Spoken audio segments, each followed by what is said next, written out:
అలానే మేము ఇప్పుడు హెయిర్ గ్రోత్ కోసం డైరెక్ట్గా ఇంజెక్షన్స్ చేయించుకుంటారు కదా, అలా హెడ్కి డైరెక్ట్గా ఇంజెక్ట్ చేయడం మంచిదేనా, సేఫా కాదా అసలు?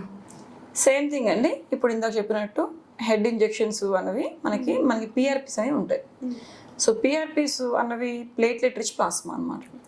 సో ప్లేట్లెట్ రిచ్ ప్లాస్మా అనేది ఇది right now is almost 3 years నుంచి very very huge in the market. అంటే ఎవరు పడితే వాళ్ళే ఏదో తీసేసేది చేసేస్తున్నారు. వాటి వల్ల ప్రాబ్లమ్స్ దారి తీయచ్చు, పేషెంట్ ఇన్ఫెక్షన్స్ రావచ్చు, కొన్నిసార్లు పెద్ద పెద్ద ప్రాబ్లమ్స్ కాంప్లికేషన్స్ రావడానికి అవకాశాలు ఉంటాయి.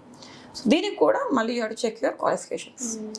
డాక్టర్ క్వాలిఫైడ్ ఎలిజిబుల్ డెర్మటాలజిస్టా కాదా అనేది మన క్వాలిఫికేషన్స్ చెక్ చేసుకొని దాని తర్వాతనే you have to go for the procedures. ఎంత వాల్యూమ్లో తీయాలి, ఎక్కడ ఇవ్వాలి, ఎలా చేయాలి, ఎంత హైజీనిక్గా చేయాలి. మీరు ఎక్కడ పడితే అక్కడ తినేస్తారా ఫుడ్?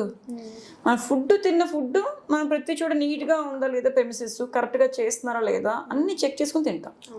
సో ఏదైనా ఒక మంచి ప్లేస్కి వెళ్ళాలంటే అక్కడ ఎలా ఉందో చూసుకుంటాం. అలాంటిది మన ఆరోగ్యం, మన హెల్త్.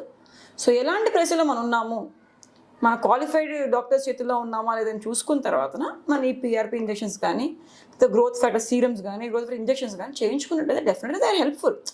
సో ఇప్పుడు అంత అందం కోసం ప్రయారిటీ ఇచ్చిన కాలంలో ఉన్నాం కాబట్టి న్యాచురల్ ప్రయారిటీ ఇచ్చుకోవాలి, తప్పదు కాదు. బట్ చేయించుకునేటప్పుడు మీరు ఆల్వేస్ క్వాలిఫైడ్ డాక్టర్స్ వెళ్ళి చేయించుకోవాలి.